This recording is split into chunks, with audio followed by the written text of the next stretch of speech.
Just another beautiful day at Southwest Middle School in Lawrence, Kansas. Two students are discussing their recently returned science test in the pod. At least one of them has to have the right attitude about this test thing, right? Oh my gosh, I'm freaking out. Oh my gosh, I got 98%. I missed 2 questions. My parents are gonna kill me. I'm a C student and my teachers will always see me as a C student. So who's right? It's gotta be the A student, right? I mean, she got an A. What about this guy? Or this girl?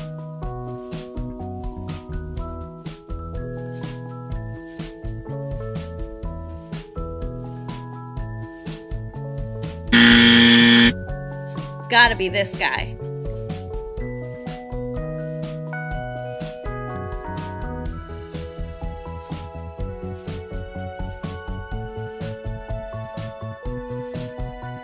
Nope, they're all wrong.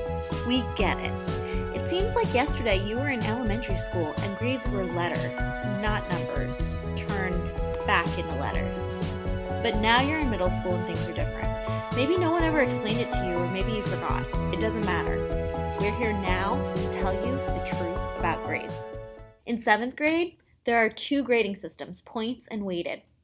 Let's look at points first. Mrs. Salvatore, Miss Toppler, Mr. Kennard, Mrs. Vansel, Mrs. Drinkhouse, Mrs. Grant, Mrs. Vale, and Miss Wrights all use the point system. You know how Mrs. Coffee and Miss Husted are always like, fractions, fractions, fractions, percents, percents, percents.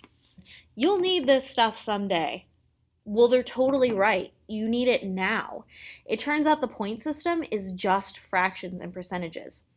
All they're doing in the point system is dividing the total number of points earned by the total number of points possible to earn. You probably already knew that. It's exactly how teachers grade individual assignments, but let's talk about what that really means for you. Say you're in Miss Salvatore's language arts class. In the first half of this quarter, Mrs. Salvatore assigned work that totaled 120 points. 60 points of that work was an essay. The other 60 were smaller assignments. If you're missing 2 smaller assignments, like maybe those 2 return and earn cards that you haven't turned in, that's enough to be equal to getting a D on that essay, which you wouldn't be too proud of. That's why teachers are so intense about missing work all the time, especially teachers with point systems. But bring in 1 missing assignment in this scenario, and your grade goes to an A. Remember, this is only an example. The number of points possible could change at any time, but it works.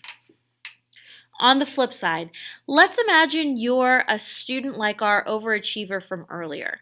You'd probably want to know how many points you can afford to miss and still get an A. We can use our 7th grade math skills to set up a proportion that will tell us exactly how many points you need to get an A in Mrs. Salvatore's class this grading period. To get a 90% or 90 out of 100, we'll set the fraction equal to an unknown number over 120, our total points possible. Cross multiply. Divide by 100 to get x alone. It turns out you need 108 points to get an A, so you really can afford to miss 12 points in the first 4 weeks. So if you miss 2 points on an assignment, your parents probably won't get mad. I'm not saying A's aren't important.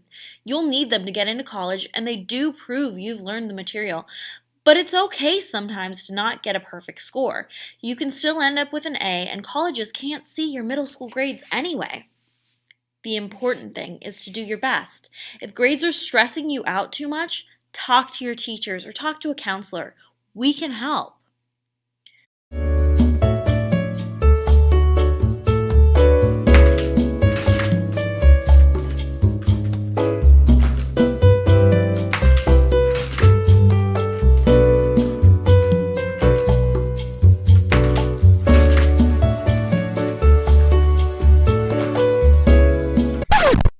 Okay, on to the weighted system. Mrs. Coffee, Miss Husted, and in fact, all the math teachers in Lawrence, and yours truly, Miss Troxel, use the weighted system. In weighted grades, your teacher, or more accurately, Skyward, assigns a percent value to each type of assignment you'll face in their class. For example, in my class, tests and projects are worth 20% of your grade. Your notebook is worth 30. Map quizzes are also worth 20. Your current events are worth 10%, and classwork is worth 20. It's a matter of personal preference which grading system teachers use. I prefer weighting because it helps me determine the importance of assignments right off the bat.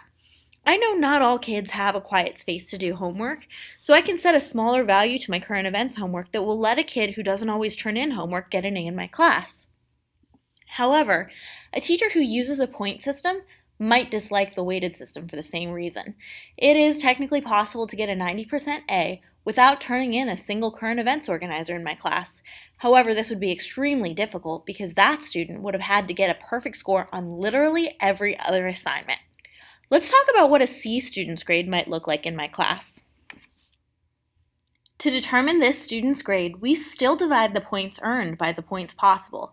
The difference is, once we've found that number, we then multiply it by the weight given to that category by the teacher at the beginning of the year. So, if this student has earned 90 points out of a total 100 in the assignments or classwork category, we'll then multiply that by 20% to see how much that will contribute to the total.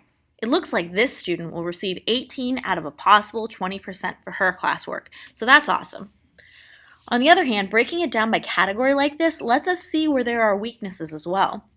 This student only earned 11.4% out of a possible 20% her quizzes could contribute to her grade.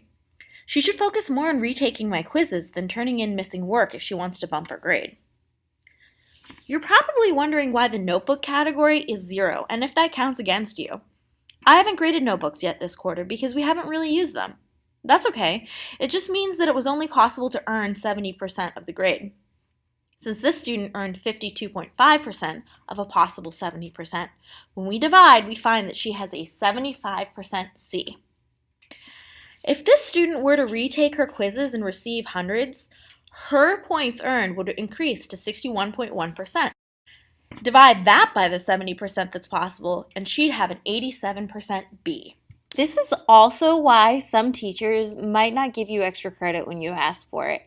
You see, if you ask for extra credit and you redo an assignment, it only counts toward the assignment category. So if your real problem is quizzes, it's not actually going to boost your grade at all. So you see, your teachers never see you as a C student. We know how much effort you put into school, and we have a lot of math to justify your grades. It's not magic, and we know every one of you can work hard and get an A. I'm not just saying that. So what are the most important tips we'd like you to remember from this video? First of all, turn in all your work. Remember that even if you're missing just a couple of assignments, it can be like failing a major test or writing assignment. Secondly, always retake tests and quizzes if it's at all possible. These assignments are usually worth more points or weighted more heavily. Third, keep cool even if you don't get 100%. It takes more than a few lost points to sink a grade. School should never stress you out to the point that you feel overly anxious or physically sick. If it does, make sure you're talking to a trusted adult like your parents, your teachers, or a counselor. We love to help. Lastly, don't discuss grades with other students if you can help it. What's the point? It's awkward, and it's going to make at least one of you feel bad. So good luck and keep those grades up. Hope this helps.